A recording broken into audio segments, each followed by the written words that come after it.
Welcome to the Steelers by the Lake podcast. My name is James, joined once again by my co-host Cody. How are you today, Cody? On this lovely losing Sunday. Man, I don't want to talk in labels like that because the rest of the season does not look promising. So I'm not even going to say whether or not we won or lost at the beginning of the show anymore. Hey, there we go. I can get behind that. Yeah, man, I don't know. I'm okay. I'm good personally. I'm doing all right. I'm ready for this. That's what matters, man. Listen, I'm ready for this 2-day week at work because you had it last week and I got it this week. I basically go in on my Thursday, have my Friday, and then I'm done for 5 days. So excited for that. How are you, James? How are you? Man, I'm good. Good. Feeling a little refreshed. A little sore from the upper body lift the other day. Oh, just wait till picking tomorrow. things up and putting them down. Wait till tomorrow when you see what we have on our truck tomorrow. Yeah, is it a heavy load? It's not too bad. I'm not worried then. No, I wouldn't be either. I just wanted to see your reaction. But again, we are here, just a heads up for you guys if you're listening or watching on YouTube. And we'll remind you again at the end of the episode, we will be recording again on Tuesday this upcoming week. As today we are just going to go over the game that happened on Thursday against the Minnesota Vikings. And then on Tuesday, we will do our looking ahead once we get some more updates on injuries, but on both sides of the ball, especially since the team we're playing next week hasn't even played yet. There could be injuries or updates that happen there. So episode today and then episode coming out on Tuesday as well. So keep an eye out for that. So recap show today, and then looking forward to the game against the Titans on Tuesday evening. Some of you won't see that till Wednesday. Yes, sir. So let's get into this news right away, man. Yeah. So before the game, the Steelers protected 4 practice squad players per the usual, and a lot of familiar names with defensive lineman Daniel Archibong, wide receiver Anthony Miller, and then 2 offensive linemen, which had everything to do with the injuries on the offensive line.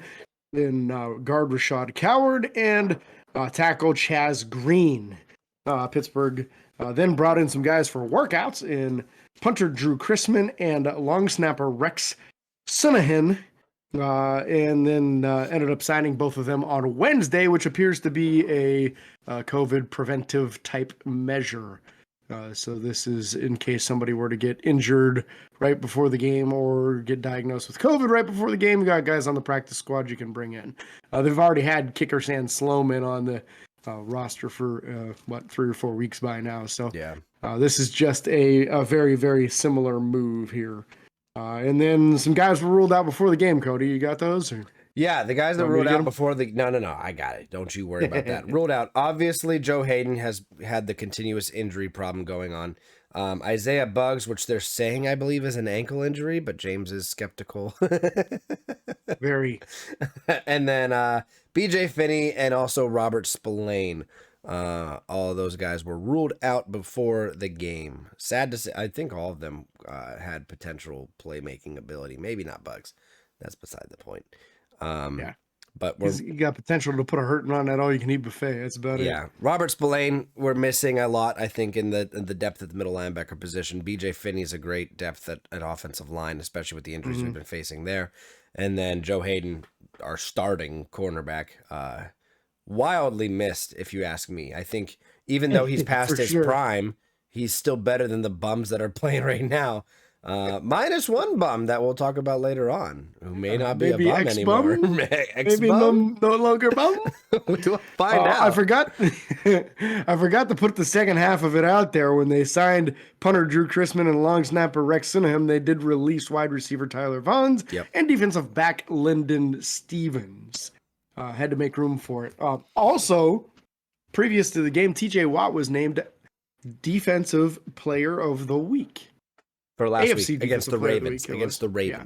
For the 3-sack performance. 3.5 sack. 3.5. All that stuff. That's the 5th time in his career that's happened. He is only the 2nd Steeler to ever get at least 5. The other one having 7 in his career. A guy you might have heard of before in the name of Troy Polamalu. Polamalu. Polamalu. I was going there. Yes. Great to see TJ. Yeah, great to see TJ Watt getting some recognition. Just waiting for that Defensive Player of the Year award because at this point, even with him missing almost 4 games, he still should win it. Yeah. And depending on what Myles Garrett does this weekend, he should still win it. Yeah, So, and making sure Diggs don't get like 4 more picks or something like yeah, that. he needs to calm down. That child is an I think animal. he's stuck at 8.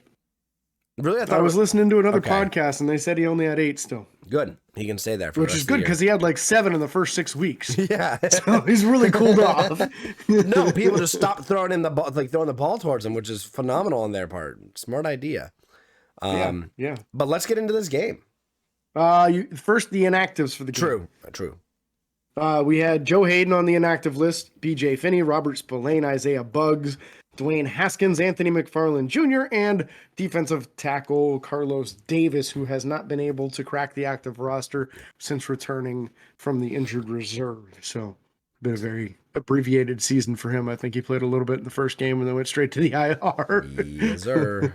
That's what happened. Game, man. First half was miserable. First half, I sat at the bar and said, "There's not enough alcohol in this place for me to get through this game."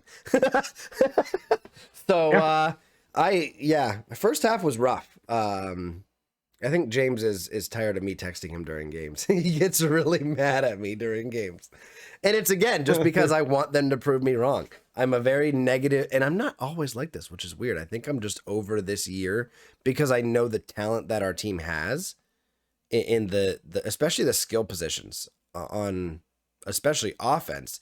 There's no reason we shouldn't be putting up 30, 40 points a game. There's no reason, even with the loss of Juju. And so I've just been very frustrated and very heavy on my criticism of the team. And you'll even see that a little bit today as we talk about the game. But first half sucked. Second half. And realistically, the way they performed on the field, they deserve criticism. But you know what? Some of the same guys that played absolutely god-awful in the first half turned it around and played well the rest of the way. So we do have to give credit that something happened. Either they became magically better players in the second half. Maybe they got coached up a little bit on their mistakes that they were making. Maybe somebody just got in their face and threatened to shoot them. I don't know. But they started playing better. I don't think the last one happened, just to clarify. I can guarantee you that it was a very loud locker room at halftime. I can guarantee you that Tomlin was chewing them out because it was just extreme lack of execution. You had defenders just coming straight through completely unblocked while you had 3 guys blocking the same person. The amount of miscommunication on the offensive line in this game in the first half was absolutely just astounding, especially between Kendrick Green and Trey Turner. The two of them were constantly letting people run right by them all night long. And it got figured out by the second half. They started giving Ben time, and then you saw what happened when they gave him time. He made things happen.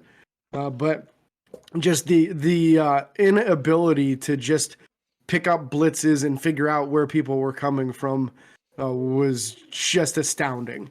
Really makes it look like this is too big of a stage for Kendrick Green because realistically it's the center's job to assign to everyone who they're supposed to be picking up. Yeah.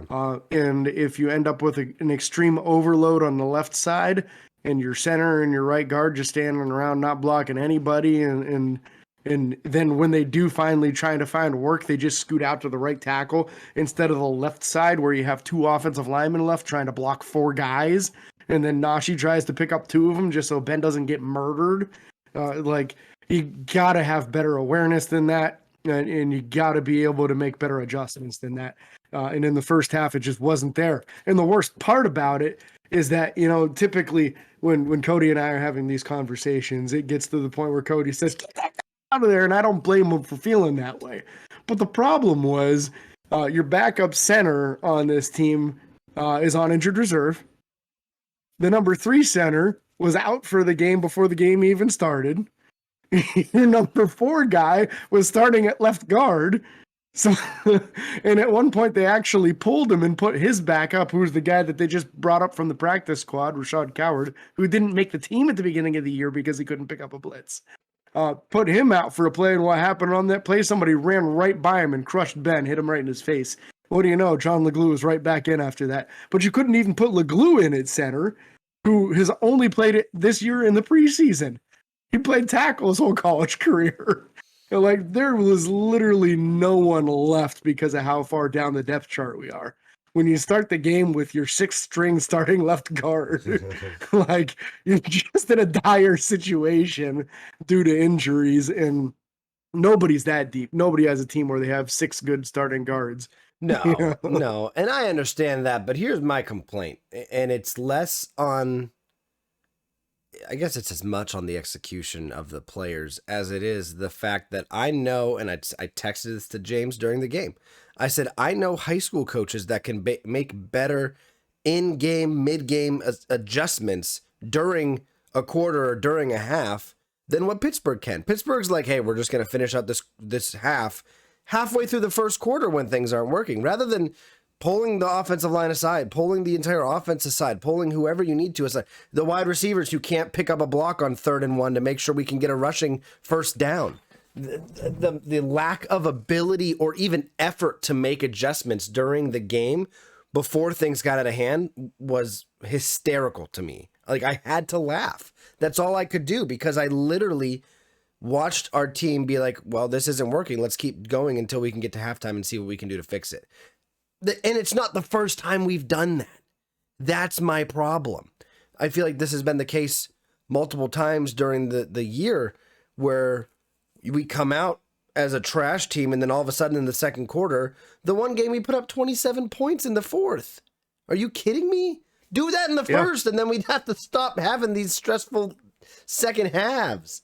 It's just sad to see that the team can't make adjustments mid-game without it being halftime. Like, in the middle of the game, while it's happening, defense goes on the field, you punt the ball away, whatever happens, pull that offensive line aside. You have the photos to see what we did wrong. The technology's there. Every other team in the NFL can do this, except us.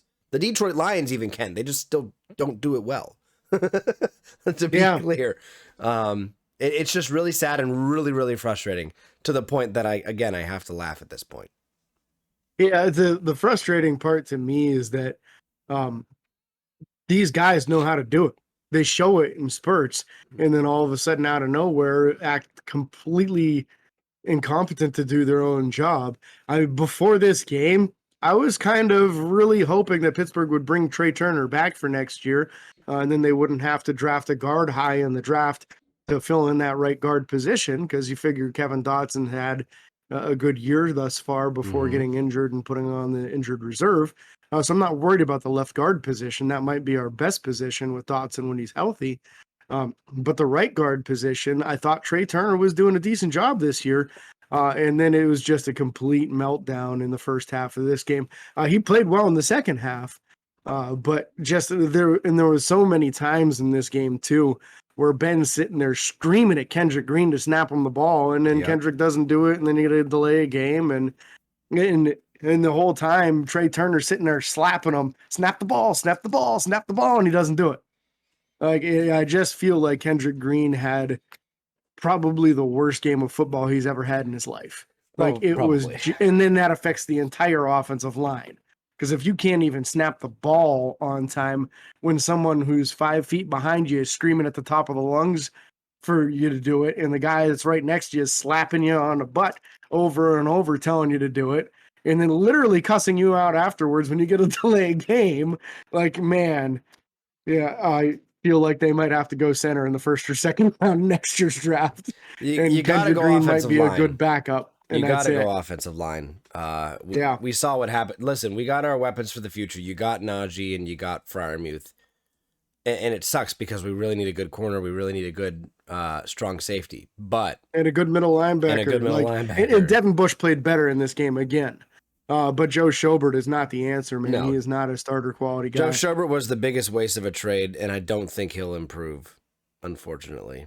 I mean, he's too late in his career. He's already 29, 30 years old or something like that. He's not at the stage of his career where he's magically going to start getting more athletic. You start getting less athletic at that age. So yeah, I don't know. Yeah, so if we want to start talking players and get that out of the way, let's start. I felt in the first half, I didn't think that Ben did anything negative because he never got a chance to even do anything. Literally, I think he only attempted a few passes in the first half because he was just getting hit so quickly. He never had time to throw the ball or go through any progressions or anything. When they finally figured it out in the second half, and it was late third quarter to early fourth when they started clicking, he put together one hell of a game, man. 3 touchdown passes, and really moved him down the field. Threw a lot of balls in contested catch situations where the receiver started to come up with him, and his placement was good. Yeah. So I felt like once they finally gave him time, you saw exactly what Ben can do, and that's what's going to be so tough going in the future. Is what does Pittsburgh decide to do after this year? You know, do you give Ben another season? Do you move forward and try to draft somebody? I think if you draft a rookie, you're screwed if you don't address the offensive line, because you're just going to fail the guy right into the ground. Yeah. I start to wonder at this stage if it wouldn't make sense just to let Ben go one more year and try to rebuild an offensive line before you bring in somebody else. That's assuming Ben wants to go one more year. That's the problem. He might not want to after games like that. Yeah. And again, I've been very critical. I wouldn't even say very. I've been fairly critical of Ben the majority of the year, and his decision making and how he's been deciding where he was going to throw the ball before the play. We've talked about that a lot, James and I have. I do think that the only 2 people that you cannot blame for this loss is Najee Harris and Ben Roethlisberger. Those are the only 2 people that you can put zero blame on, because they came out and did their job as best as they could with what they were given. Period. End of discussion. You can't convince me otherwise. And if you were trying to, I think you just don't know football and you weren't watching the same game. Those 2 guys did everything they could, and Ben Roethlisberger, I was very proud to see how he performed in this game. Even listen, and he's upset when you see him jabbing and say having some words for Mike Tomlin. That was big. He's always been very respectful towards Tomlin. You don't ever see that, but he got sick of getting hit, man. Yep. He got sick of getting hit. And when he's barking at Tomlin because he's getting hit every play and he doesn't have 2 seconds to throw the ball, that's why I'm convinced that Tomlin was cussing him out at halftime. Because there's no way you let that roll that way. No. And then not that he needed to yell at Ben, because he didn't. But pretty much everybody else needed an attitude check. Yep. Especially one person we'll talk about later. Anyways. There's a couple of them. Yeah, there's a couple of them. The one thing that I did want to say before we move off of Ben, again, 28 of 40 for 308 yards, 3 touchdowns, only 1 pick. Great performance by him overall. Could have led us to a game-tying touchdown and 2-point conversion, but unfortunately the pass was incomplete to Pat Freiermuth in the end zone at the end of the game. Ben did make a comment recently when asked about Chase Claypool and how he reacted, like it's things that happened during the game with Chase Claypool. And Ben Roethlisberger said that it wasn't his job to correct other players or however. I'll get the quote at some point and maybe post it or something. But that was the one thing that I don't agree with. I think Ben, as the veteran and the leader, it is his job to, and I think that's maybe why we haven't had such success with as success recently as we have with Ben, because Ben hasn't taken the responsibility on his shoulders of leading the team other than on the field. He's not a vocal leader. He's not a emotional leader. He's not that. And I think a lot of teams that have that in their quarterback typically tend to play better, I don't even know how to say it, but have better overall outcomes in the season. Yeah, I think you're onto something with that. As much as I don't think that's a primary responsibility of Ben's, I think at this stage, with the way some of these guys are acting, and some of even the actions that you're seeing on the field, it can't be just Tomlin. Like, it can't be just Tomlin saying, hey, man, what the heck are you doing? Because then it's like, oh, that's just the coach, man. Yep. Just the coach is saying it. Everybody else is fine with what I'm doing. No, it needs to be your peers, and it needs to be your offensive leader and your veteran, too. Ben needs to stand right next to Tomlin and say, hey, man, what are you doing? Yeah, because there's 30 seconds left in the game. Why in the world are you celebrating a first down? Yep, because Cam Hayward's doing that stuff on defense. Oh yeah, Cam would have ripped his helmet off and thrown him off the field. Well, let's be real. Cam would have had him by the face mask Yep. and just thrown him right off the field and said, "Give me Washington." You know, like he wouldn't have let that fly, and that's different. You know, with just how this is being handled. But you know, you just have to have more maturity than what Chase is showing right now. We're just going to get into these wide receivers right now. And the worst part about it is that his actual play on the game receiving the football was actually excellent. Yeah. Chase had one of his best games of the entire year, won a bunch of 50-50 balls. He caught one where a guy was basically tackling him before the ball even got there while going to the ground. Yep. Had a tremendous game catching the football, but had complete mental lapses, looked like he didn't even want to block on a short yardage situation where he had the responsibility of the man on the end of the line and lets him run right by without even getting a hand on him. Yeah. Like, you're a 240-pound wide receiver. There's no corner or safety in the league that should beat you in that situation. But he never even got down. He was standing completely upright. He never even got into a ready position to attempt the block. Ball gets snapped, and that's the guy that makes the play behind the line of scrimmage. And here's the thing. The way that play worked out is if he makes contact and pushes that player into the offensive, like into that defensive line, the way, if you go back and see it, you can see it perfectly. He sets the edge perfectly for Najee to go for at least 5 or 10 minimum. Oh yeah, easy. And they only needed like one on the play, right? It was like a third and one. It was third and one or third and two. And just no effort whatsoever on Claypool's part. And as big as Najee is, you got to let him get that head of steam going. If he gets the head of steam going, he's going to get that yard or two that you need. Yep. But just disheartening to see the lack of effort. And then earlier in the game, Chase, again, catches the ball, turns around and hands the ball to the referee. And then with the other arm at the same time, he's pushing the defender in the face after the play's over, gets a 15-yard penalty for it when he had just got the first down. Yep. And now there you go, 15 yards backwards. Like, you can't have stuff like that, especially in games that you're starting off so poorly and losing. Like, you cannot shoot yourself in the foot by that kind of stuff. And then it's just the exclamation point at the end of the game there with not understanding the situation.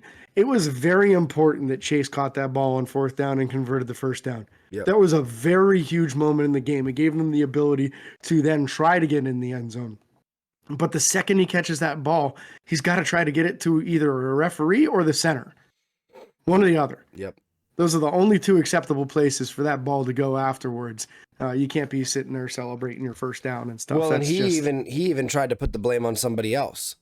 Yeah, because somebody batted the ball out of his hands. Like, yeah, that's what defenders do in that time, which is why you can't celebrate with it. Yep. That's why you need to be urgently rushing to the referee or urgently rushing to the center. Like, you gave him the opportunity to do it by celebrating. Yep. He had time to get to you and try to get the hands on the ball. That's the one thing that I was frustrated with a lot of things that Chase Claypool did in the game. The penalty, the inability to block, obviously the celebration there. But more than anything, I'm very upset with him for not taking responsibility for that. And then he was mad. I don't know. I want to know what he said so bad when he was yelling and whatever after that Trey play. Turner's face? Yeah. But Trey Turner was the one. But Trey Turner didn't have a reaction that I would have assumed him to have a reaction if he was actually yelling at Trey Turner. I think he was just expressing some amount of frustration about something, and I want to know what he said. I obviously probably never will. No. But very curious to see what he was so frustrated about there. Because he should have been frustrated with himself over anything else. Yeah, that's the thing, and that was the veteran moment of a veteran guy like Trey getting over there and saying, "Jesus, man, give me the ball. We need to snap this. Yep. We don't have any timeouts. What are you doing?" Like, and for Chase to get defensive instead of saying, "Oh crap, I screwed up," I agree with you. Yep. Is an issue, and I wonder if he's going to get sat. I wonder if you sit him for like the whole first quarter of the next game or something just to make a statement. Yeah, because Tomlin already benched him after the initial penalty in the first quarter. Yep. Washington came right in when that happened. And then Washington made a beautiful catch. Yeah. There were a couple catches that... We can talk Washington, man. Let's transition to a guy that it's actually fun to talk about because he gives 110% every time he's out there. Every time. Had a really nice touchdown catch in this game, too. Yeah. Yeah, he had 4 total catches on 6 targets, 65 yards receiving, and the 1 touchdown. But the 1 touchdown was very heavily contested. And he did a wonderful job. And that's what we've said that all the time. James Washington could secretly be one of the strongest receivers on the team.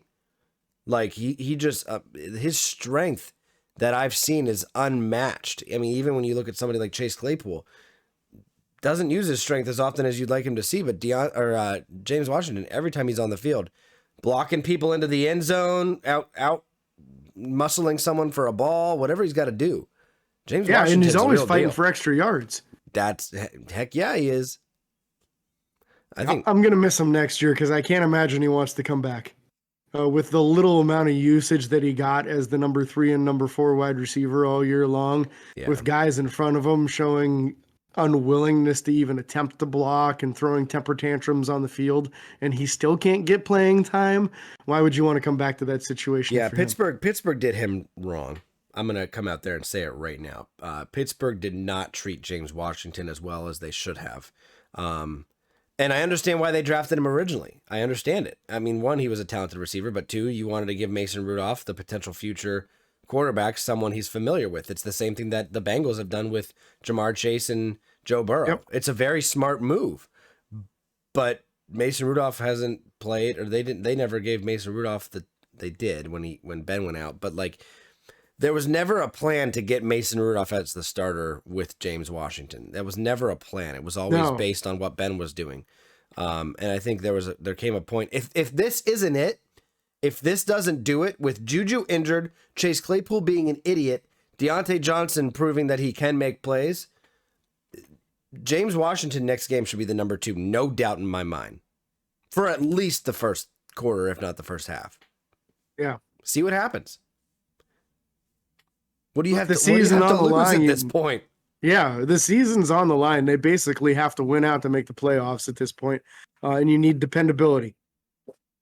That's it. Reliability, dependability. That is almost the most important thing right now, because there's too many wasted opportunities, and James is Mr. Consistency. So at least you really love seeing that. Deontay Johnson in this game. I felt like he was pretty decent. I felt like the interception was 100% on him for not giving enough effort. Yep. Again, which we've seen multiple times this season. Well, and then the player should have been down when he caught it. But then Deontay Johnson didn't touch him. Yeah. So he got up and ran. Which, honestly, if Deontay would have just tried to fight through it, he probably could have at least broken it up. Yeah. Again, not saying I think Deontay is going to catch it if he gives more effort. I do think if he gives more effort, he at least gets a hand on it, and then it's not easily intercepted. Yep. So that's probably at least 3 or 4 of Ben's interceptions this year that happened that way with Deontay just giving up. Mm-hmm. So I agree. Yeah. Past that wide receiver wise, Ray. Yeah. Ray did some stuff. 6 catches for 32 yards. Nothing crazy. Ray had one really good catch that I saw that I remember. But other than that, they were all fairly just your typical dump off type stuff to the speedy wide receiver. They're just hoping that he can break it on every play, and it's not happening. No, I don't think Ray's explosive enough. As weird as that, he's like one of the second to Deontay Johnson. He's probably the most explosive wide receiver we have, as far as speed and agility is concerned. But I just don't think he's that explosive of a receiver. Yeah. Just because he's more explosive than Claypool and Washington doesn't mean he's elite enough to bust those plays open. Yep. So, we'll see where that goes with Ray. At least he's stepping up his game. He's turning into a more reliable option out there, which he kind of had to, honestly. Yeah, at this point. Yeah, and then nothing really we're seeing from Cody White.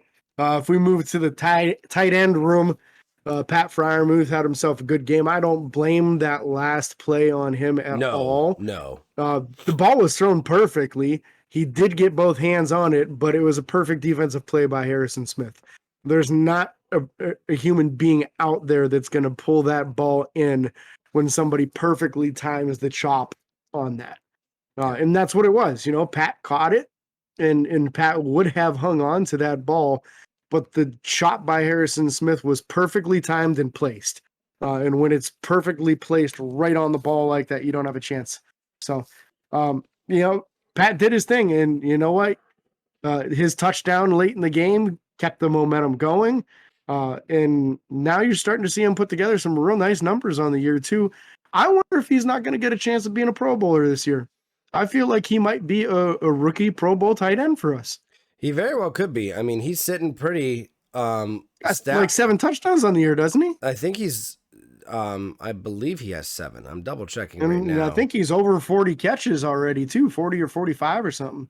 Something like that. He has 45 receptions for 7 touchdowns. He has 385 yards. Beautiful play. 57.7, I'm just going to round up. 57.8% of his catches are for first downs. It's incredible. Just saying. Smooth. He only has 2 for 20 plus yards, but I don't care if he has 7 that's not touchdowns. his game, though. I don't care if he has 7 touchdowns. You can have none for 20 if you catch them all at the one and for touchdowns. I don't care. That works for me. But yeah, Freiermuth had a great game. Only 2 catches. Obviously, the third one was an incomplete pass. But other than that, stat-wise, the other receiving touchdown came from receiving. Well, there were 3. Najee had one. That's what I was saying. Was getting to Najee. Yeah. Najee also had the third one. So James Washington, Pat Freiermuth, and Najee Harris, all receiving touchdowns. Again, my biggest fear with Najee is we're using and abusing him the same way we did Le'Veon.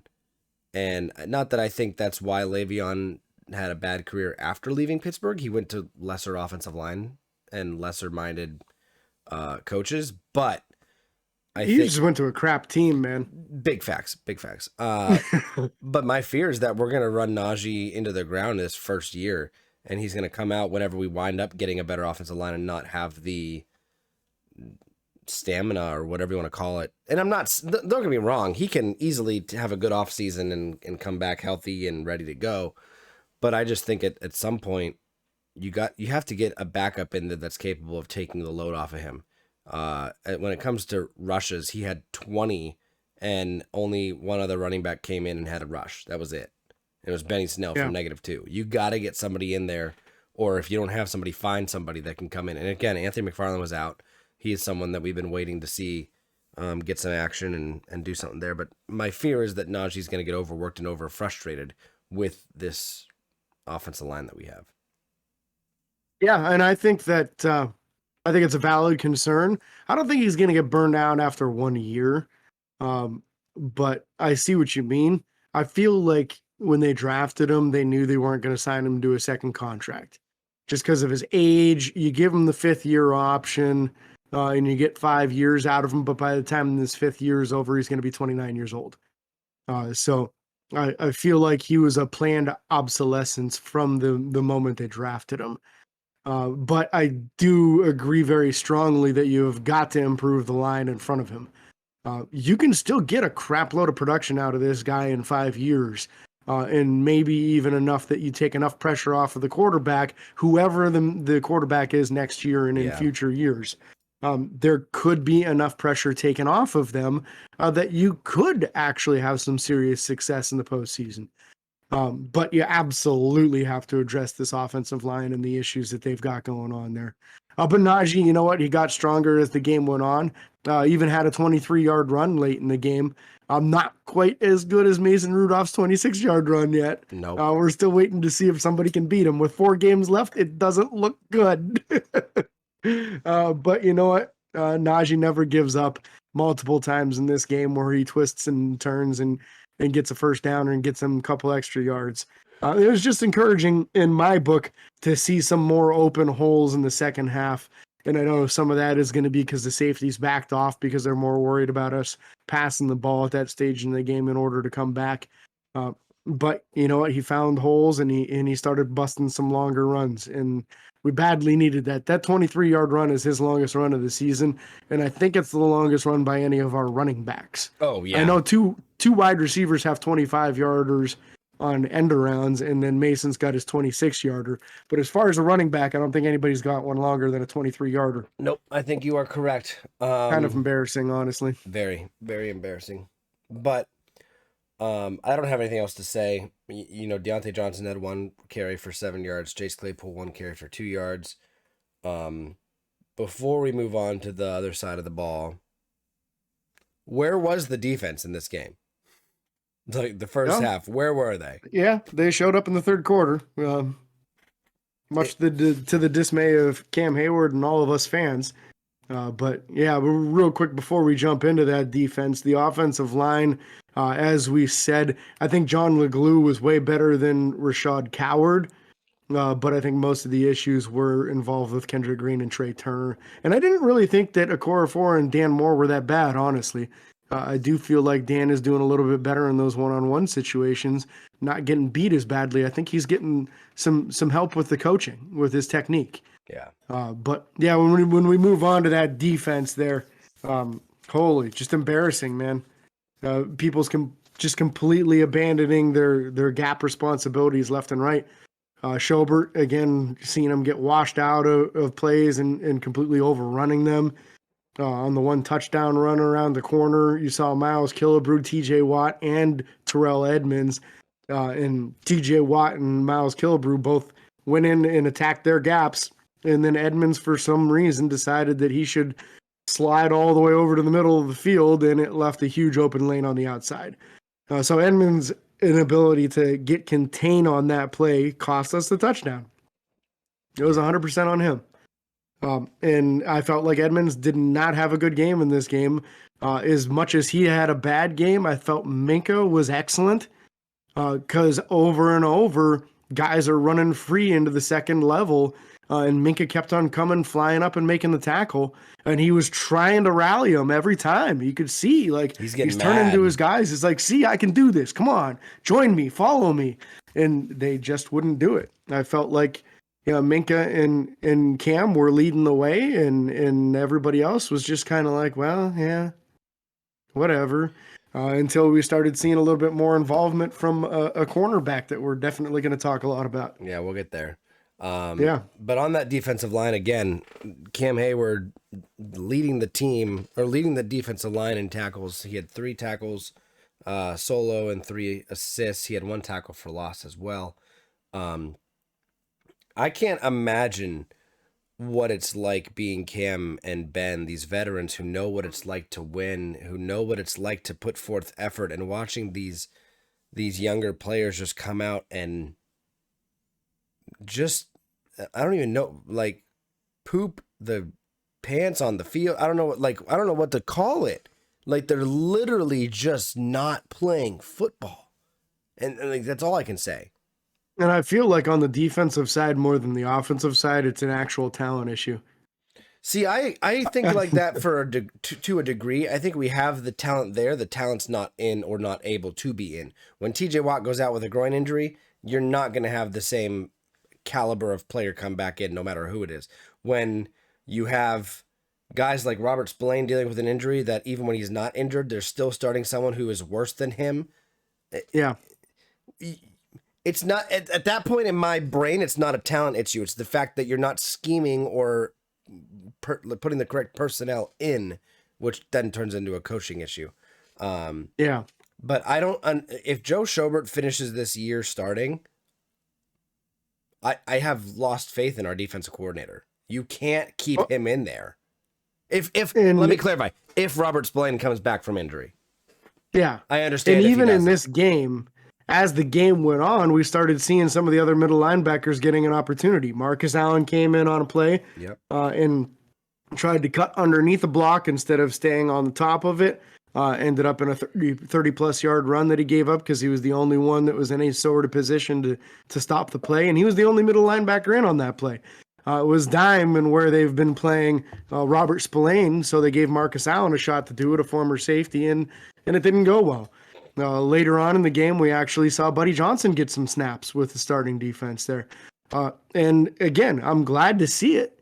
Buddy didn't do anything that stuck out negative or positive, so that's kind of good in a way, honestly. So hopefully he can get some more snaps. But the only middle linebacker they didn't play in the game was UG3 on the defensive side. Yep. And he plays on special teams plenty. So I feel like they did at least start to admit that they had an issue that needed addressed in the second half. And I think this would be so much easier if Devin Bush was able to wear the green dot on his helmet. Because it seems very clear to me that of the two of them, Devin is having the better season. Like in this game, for example, Devin Bush batted a pass up in the air and then it gets intercepted. Yeah. It doesn't happen if Devin doesn't get his hand on that ball. Yep. He was making some plays in this game. He's starting to turn the corner a little bit, look more confident, and get his hands in the right places, get his body in the right places more frequently. But Joe Schobert is just getting exposed worse as the season's going on. But the problem there being that Joe Schobert wears the green dot, he calls the defense. Yep. So he is the quarterback of the defense. And if you don't think that Devin Bush is capable of doing it, then you're going down the line. So Spillane, I think they're confident in, but he's been out with that knee injury, so you can't play him. Then you got Marcus Allen, who's only been playing that position for a year or two now. And then you got a couple back of the roster guys. Yep. So it's like, who in the world? You can't give Buddy Johnson the green dot. How's he going to call that complex defense? He's a 4th-round pick and is a rookie. Like he probably barely even knows the defense yet. And then UG3's been barely rosterable the last few years. So like they just need one of these guys to show that they can mentally handle it. If Devin Bush isn't the guy, then let's put somebody else more athletic next to him. Yep. Not more athletic than Devin Bush. Don't get me wrong. Than Joe Schobert. Yeah. I think we're gonna be missing the picks we traded away this upcoming offseason. I think we're going to be missing them more than normal. And I wouldn't be surprised if Pittsburgh does some more stupid trades to try and get some draft picks. If they think the talent's there in this draft, they'd have to go get it because right now, like you said, to some degree, the talent's not there in the players that you're playing. Well, and for me on that too, it's more like defensive line because you look at Cam Hayward and there's your 1st-round pick. And then you got Chris Wormley, who we traded, a 5th or 6th round pick for.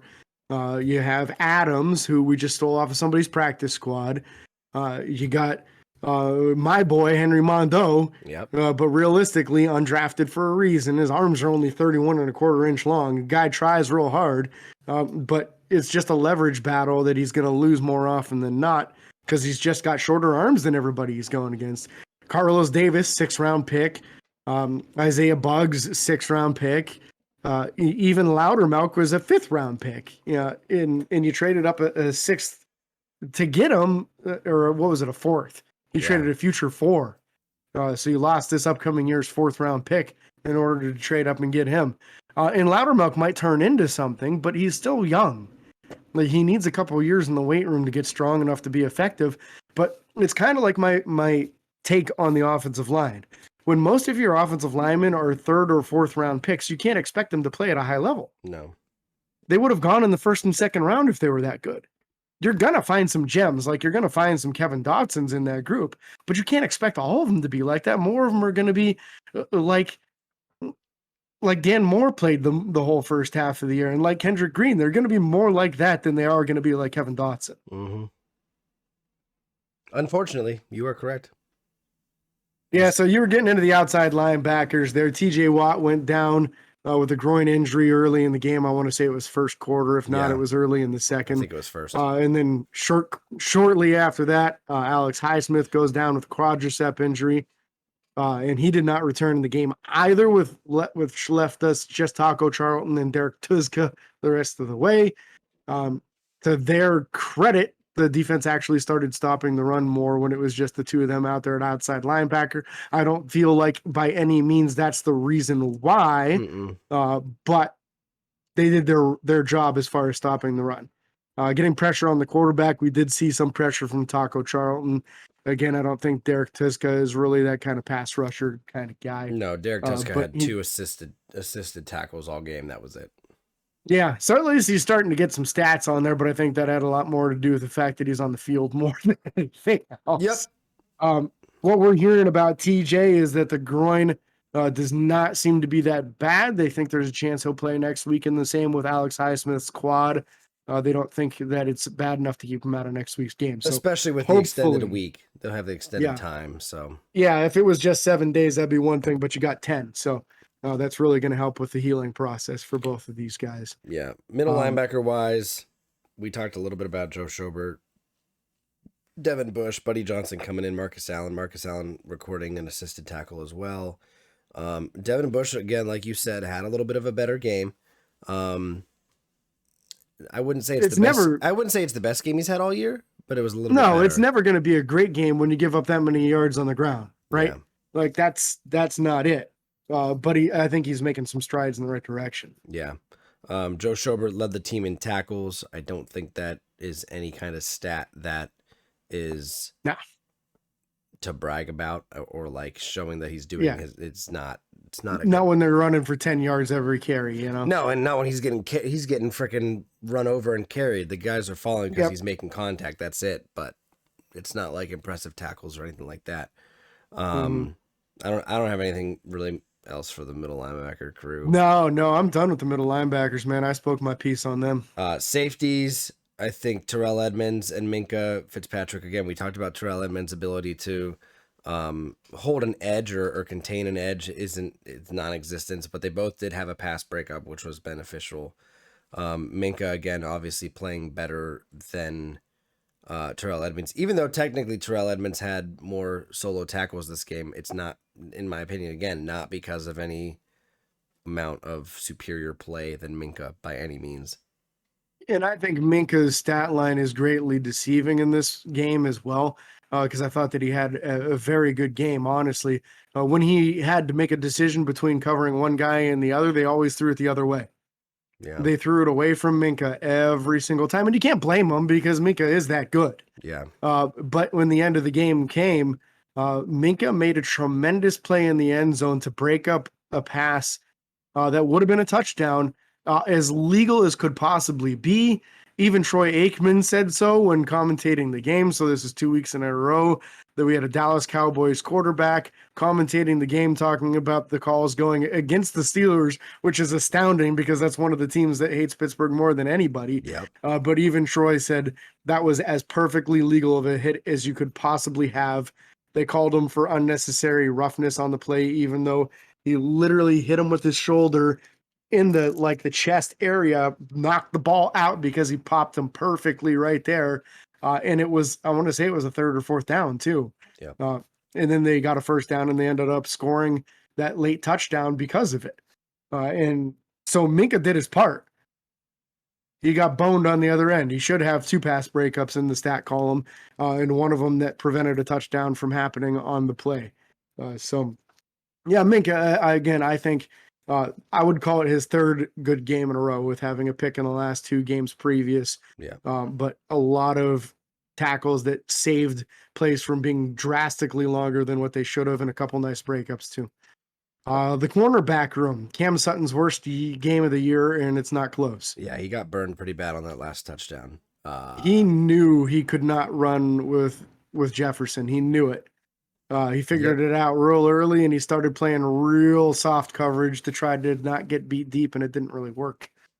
Nope. So just a bad performance for him. And I don't think that Cam Sutton is necessarily an awful corner because of this, but what it did expose is that he cannot cover high-end athletic wide receivers.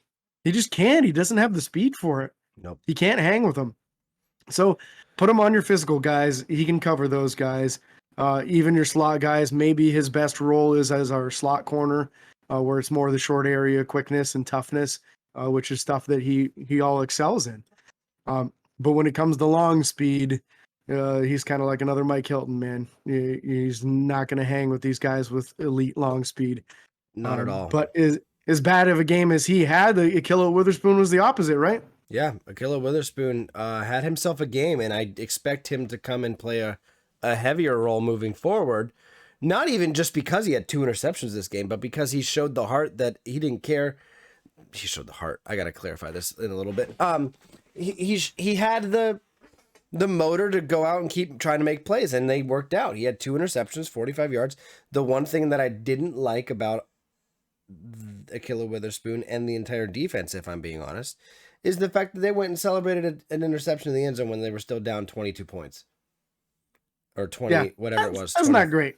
No, you're stupid. It was a huge moment. It was a huge moment because they had started getting momentum back. That's fine. And this was continuing the momentum. They really needed a turnover at the time.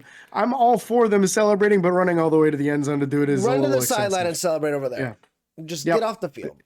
Go get a turnover chain, do something like that, but running all the way to the end zone when you're down by that much seems a little It's embarrassing, especially when you're not even at home. You're like celebrating with the away fans that all like scoreboard, bro, scoreboard.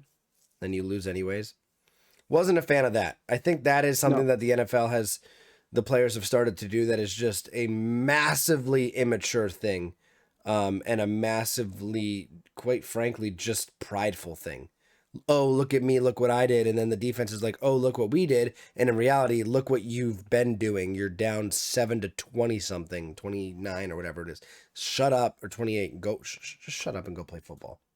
Yeah, it's the time and place. It's the right time and place on stuff like that. It's one of those things that they say. If you're winning by 20 and you do that, okay. Perfect. Nobody's going to have a problem with it, but when you're losing by 20, man, that's... No, and it's one of those things where act like you've been there before, kind of, which can also be viewed as like the winning style of that, but like especially if you're down by that much points, do not go to the end zone and celebrate.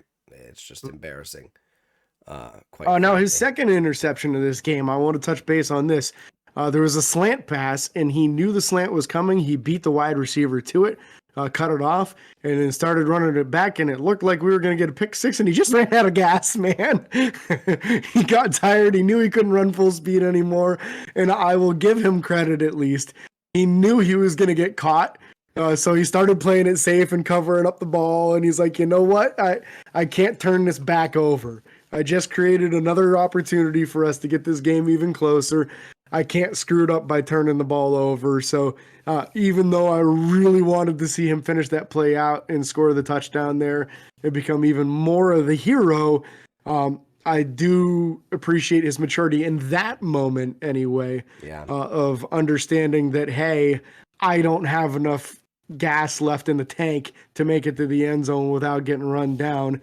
And I want to make sure I give Ben the opportunity to take advantage of this, because he did, and Ben did take advantage of it. So I'll give him hats off on every aspect. I just wish he would have had enough gas to make it to the end zone, because that would have been really awesome.